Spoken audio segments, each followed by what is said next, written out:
Shalom, puji nama Tuhan. Hari ini kita dapat bertemu kembali dalam kasih Tuhan Yesus Kristus, di mana kita masih diberi kesehatan. Hari ini kami tidak hadir di Kalipoto, tetapi bila hari ini merupakan hari yang indah, di mana kita akan bertemu dengan Tuhan Yesus Kristus. Mari hari ini, di mana di dalam tanggalan kita lihat bahwa kenaikan Yesus ke surga. Setelah Yesus mati dan bangkit, maka hari ini kita memperingati untuk kenaikan Yesus naik ke surga. Di dalam Lukas 24 ayat 50 sampai 53 nanti kita baca bahwa di sini pada umumnya kenaikan itu menyenangkan. Mungkin kenaikan jabatan, kenaikan kelas, kenaikan kekayaan, meningkatkan. Itu menyenangkan. Karena itu semuanya ada di dunia seperti kenaikan itu menyenangkan bagi kita sekali. Tetapi ingat di sini hari ini kita merayakan kenaikan Yesus naik ke surga.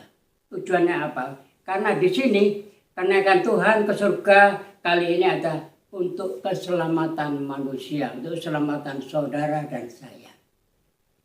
Kalau Tuhan Yesus tidak naik ke surga, dia tidak dapat bersama Bapa untuk menyelamatkan saudara. Karena keselamatan itu hanya datang daripada Tuhan Yesus Kristus.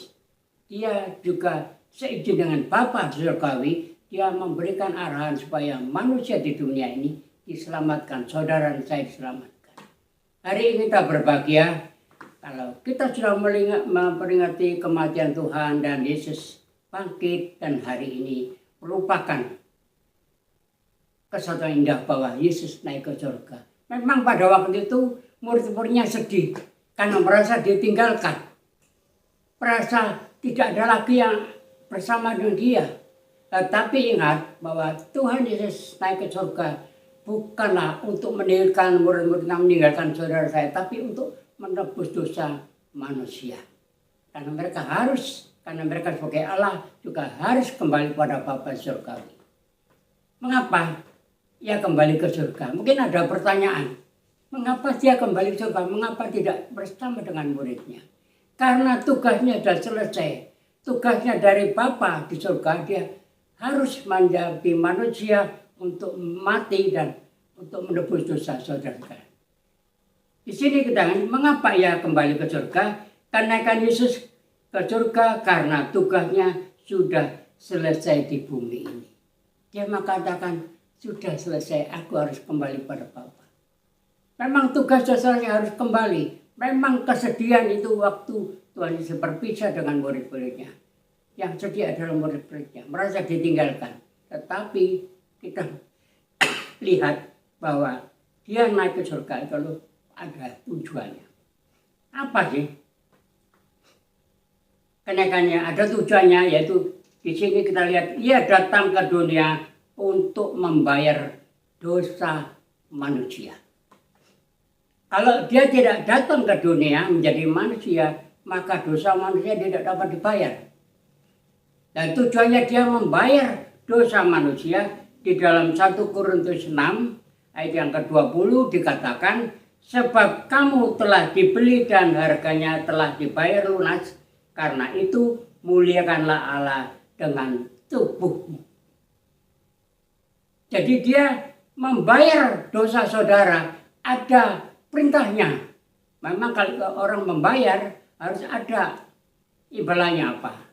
Kalau Tuhan sudah membayar dosa saudara, maka Tuhan memerintahkan, sebab kamu telah dibeli dengan harga yang telah dibayar, harga yang mahal dan lunas, karena itu muliakanlah Allah dengan tubuhmu. Artinya saudara harus memuliakan Allah dengan tubuhmu. Artinya saudara harus menjadi tubuh Kristus. Setia dan beribadah seperti pagi hari ini. Meskipun gitu saja ibadah online. Tetapi ini juga merupakan satu ujian bagi saudara. Untuk datang beribadah kepada Tuhan dan mendengar sebagian dari firman Tuhan. Kalau tadi dikatakan, mengapa dia kembali ke surga? Maka di sini, di mana ia menyelesaikan pembayarannya? Kalau orang membayar utang, pasti di bank. Tapi di sini katakan dia sudah membayar dosa saudara.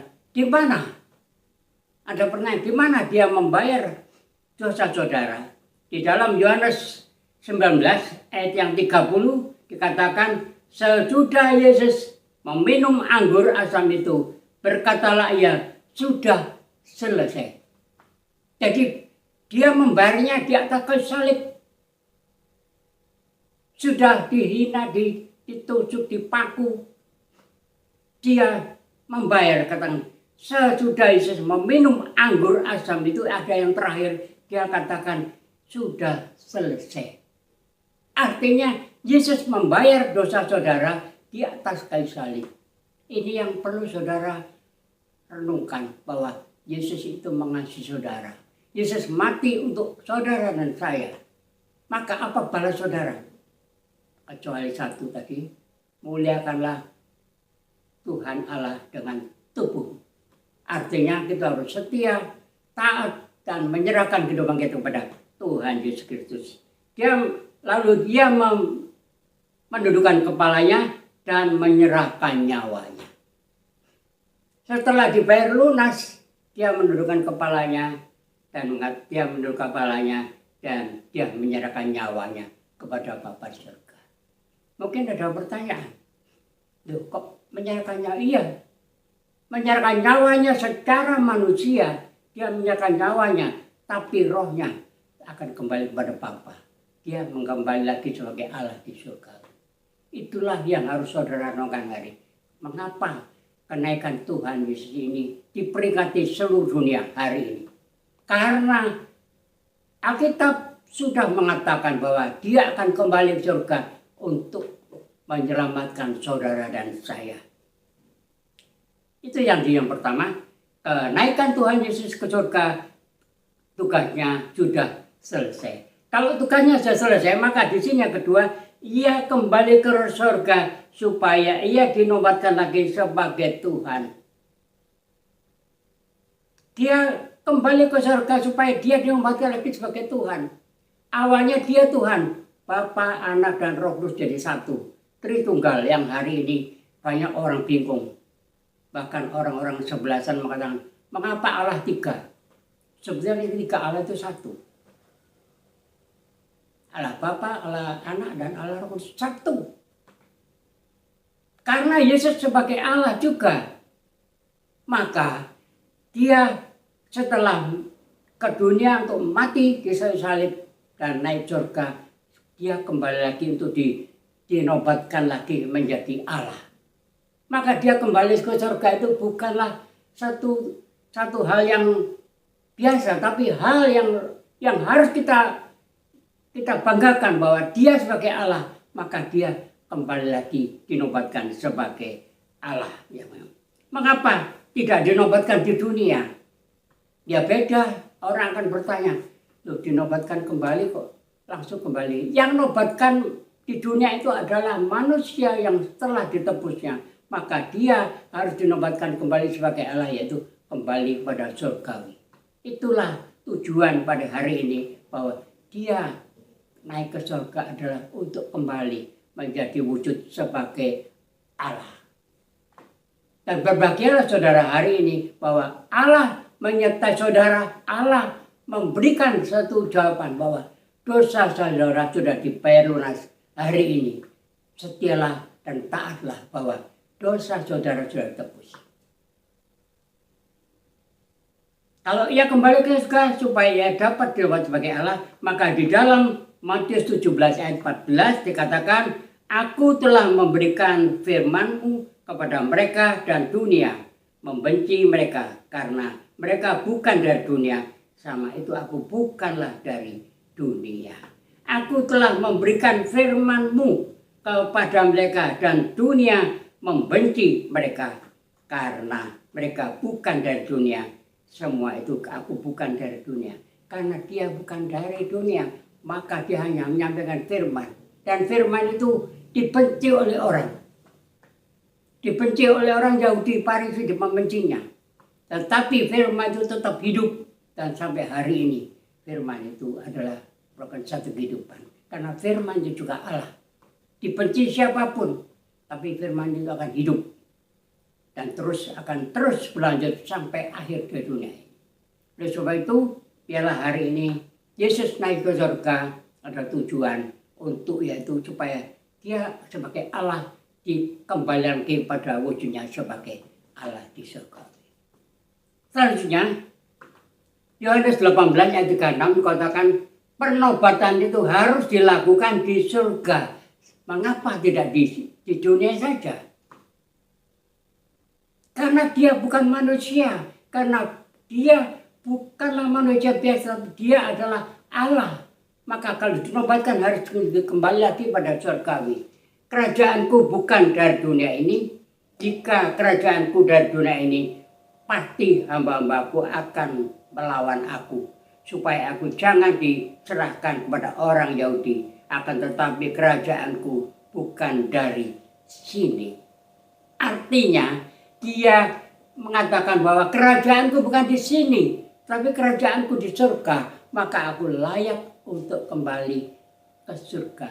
Di diam Bapakku surga. Saudara sekalian, hari ini berbahagia. Apa yang harus kita lakukan? Dengan kenaikan Tuhan Yesus kita bersyukur. Karena kita sudah dibayar, dia naik kembali surga. Kalau dia tidak kembali surga, maka dia wujudnya sebagai manusia. Mati dia akan bangkit. Tetapi karena dia sebagai Allah, sudah dibayar lunas dari kesalahan dosa saudara dan saya. Maka dia harus kembali pada wujud semula itu sebagai Allah Bapa berada di samping sana. Saudaraku sekalian, ini juga membawa kita untuk sebagai hari yang mengerti bahwa Yesus itu mengasihi saudara.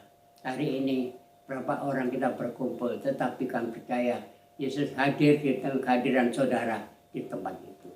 Tadi yang pertama katakan, yang kedua kembali ke surga supaya ia ditempatkan sebagai Allah. Selanjutnya yang ketiga di sini ia naik ke surga supaya Roh Kudus dapat menolong umat Tuhan dari gerejanya. Ini yang penting hari ini. Murid-muridnya ketika dia naik surga, dia bingung, dia takut. Wah, biasanya kalau saya ada pencobaan, Tuhan Yesus tolong. Contohnya pada waktu murid-murid Yesus bersama dengan murid naik perahu. Yesus tidur di belakang perahu. Ketika badai angin datang, hendak mengombang-ambingkan, Yesusnya, murid-muridnya takut. Takut karena takut kapalnya tenggelam. Pada waktu dia mengatakan, Yesus, Yesus, Yesus, angin gelombang datang, mohon tolong. Yesus bangun. Mengapa kamu takut? Mengapa imanmu takut? Inilah yang katakan bahwa ketakutan itu juga dialami oleh saudara. Mungkin hari ini saudara takut menghadapi masa depan. Sekarang banyak PHK, banyak orang putus asa, tidak ada pekerjaan, takut. Mungkin sehari ini saudara takut menghadapi apa yang harus kami lakukan.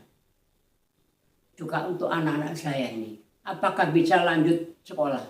Apakah bisa begini? Ketakutan itu membawa iman kita sekalian tambah hari tambah menurun. Tapi sadarlah, setiap firman yang datang daripada Allah akan membuat kita itu bangkit. Ayo kita sama-sama mari renungkan. Janganlah kita terus berlanjut dengan ketakutan, kekhawatiran, ketakutan. Memang manusia seperti itu. Karena saudara masih ada di dunia ini. Tetapi ketakutan nanti akan lenyap ketika saudara sudah bersama dengan Tuhan Yesus Kristus. Di tempat sana tidak ada tangisan, tidak ada ketakutan, tidak ada kesusahan, tidak ada penderitaan. Semuanya nyaman sepertinya kita bersama dengan Tuhan itu di tengah-tengah suatu kerajaan surgawi yang utuh. Oleh sebab itu, ayo jemaat saudara kali foto, kita renungkan. Pagi hari ini saya tidak tahu apa yang saudara alami. Saya tidak tahu apa yang saudara akan butuhkan. Saya tidak tahu apa yang harus saya sampaikan. Tetapi biarlah pada pagi hari ini kita benar-benar menaruh iman kita pada Tuhan bahwa Yesuslah yang menjadi penolong saudara. Seperti murid-muridnya, dia takut. Pada waktu Yesus disalib, Petrus menyangkal 3 kali. Takut menjauhi. Semuanya takut. Ketika Yesus disalibkan, juga takut semua. Ketika Yesus masuk dalam kubur, mereka takut. Tapi ketika melihat kubur itu terbuka, Yesus tidak ada. Mereka juga takut. Karena menganggap bahwa mayat Tuhan dicuri orang. Dan ini yang menjadikan berita sekarang ini terombang-ambing bahwa Yesus itu bukan bangkit, tapi mayatnya dicuri orang. Tapi sadarlah, saudara, kalau Yesus mati, Yesus itu sebagaimana biasa dicuri orang mayatnya, maka kebangkitan tidak ada. Dia tidak akan naik ke surga. Tapi bukti nyata. Dan sudah ada faktanya bahwa dia di hari ini diperingati seluruh muka bumi bahwa Yesus telah naik ke surga. Tujuannya tadi yang pertama adalah dia sudah kembali ke surga dia karena kan Yesus itu bukanlah dia mengatakan saya sudah selesai. Terus dia katakan bahwa aku harus kembali lagi menyelesaikan pembayaranku dan sudah dibayar lunas. Dan juga dia naik ke surga supaya kita ada tuntunan. Ketiga adalah tuntunan dari Roh Kudus. Maka ketika dia naik ke surga, Yesus mengatakan, muridnya takut, nangis, sedih. Dan jangan takut. Aku akan kirimkan roh penolong, ya Roh Kudus, yang akan menolong kalian kamu sekalian di dalam keadaan Roh Kudus juga seperti aku. Maka di situ murid-muridnya masih ragu-ragu. Ketika Yesus naik ke surga, dia berkumpul di dalam satu ruangan yang ditutup rapat karena takut diserbu oleh tentara Romawi. Karena takut, karena Yesus sudah mati salib, orang-orangnya akan dihabisi. Maka semua ruangannya dikunci rapat, dikembok. Tetapi Yesus, sebagaimana dia sudah waktu naik surga dikatakan, jangan takut. Aku akan mengirimkan satu Roh Kudus sebagai penolongmu. Jangan takut. Dan nyata bahwa Yesus dia naik ke surga. Ketika muridnya berada satu ruangan, dia muncul lagi. Masuk dalam ruangan, muridnya kaget. Pintu sudah ditutup, apa Yesus akhirnya. Dia mengatakan, jangan takut, ini aku. Ada yang menganggap itu hantu. Tapi Yesus mengatakan, ini aku. Pegang tanganku, masukkanlah ke rusukku, masukkanlah ke jeritku. Baru dia sadar. Di sini, Yesus naik ke surga supaya Roh Kudus dapat menolong umat Tuhan, menolong saudara dan saya. Oleh sebab itu, saya katakan, orang Kristen harus bergaul akan mengalami, harus bergaul akan Roh Kudus. Karena itu roh penolong yang tidak dapat diberikan oleh manusia. Manusia yang menolong hanya sekedar ya menolong. Saudara atau siapapun, kalau saudara butuh, hanya sekedar menolong. Tetapi di sini Roh Kudus itu menjadi penolong yang setia sampai kapanpun. Kalau saudara akrab, setia dan taat, Roh Kudus itu selalu hadir. Di dalam kesusahan, dia menghibur. Di dalam kita membutuhkan jalan yang buntu, dia datang sebagai pembantu, sebagai orang yang membantu memberikan jalan keluar dalam kehidupan saudara. Mengapa sih Roh Kudus tidak akan datang ke dunia kalau Tuhan Yesus tidak dinobatkan di surga? Maka di sini kan jelas bahwa Roh Kudus tidak akan datang pada saudara hari ini kalau Tuhan tidak di surga. Karena Tuhan yang mengirimkan Roh Kudus. Dia kembali kepada wujud yang semula sebagai Allah, maka dia menurunkan Roh Kudus turun kepada dunia ini. Jadi kalau Roh Kudus itu tidak diturunkan, maka hari ini saudara dan saya pasti masuk di dalam kebimbangan, ketakutan, kekhawatiran. Neraka sudah ada depan saudara. Tetapi karena ada Roh Kudus, maka Roh menolong sampai hari ini saudara dan saya masih diberikan kekuatan, masih diberikan kesempatan untuk beribadah.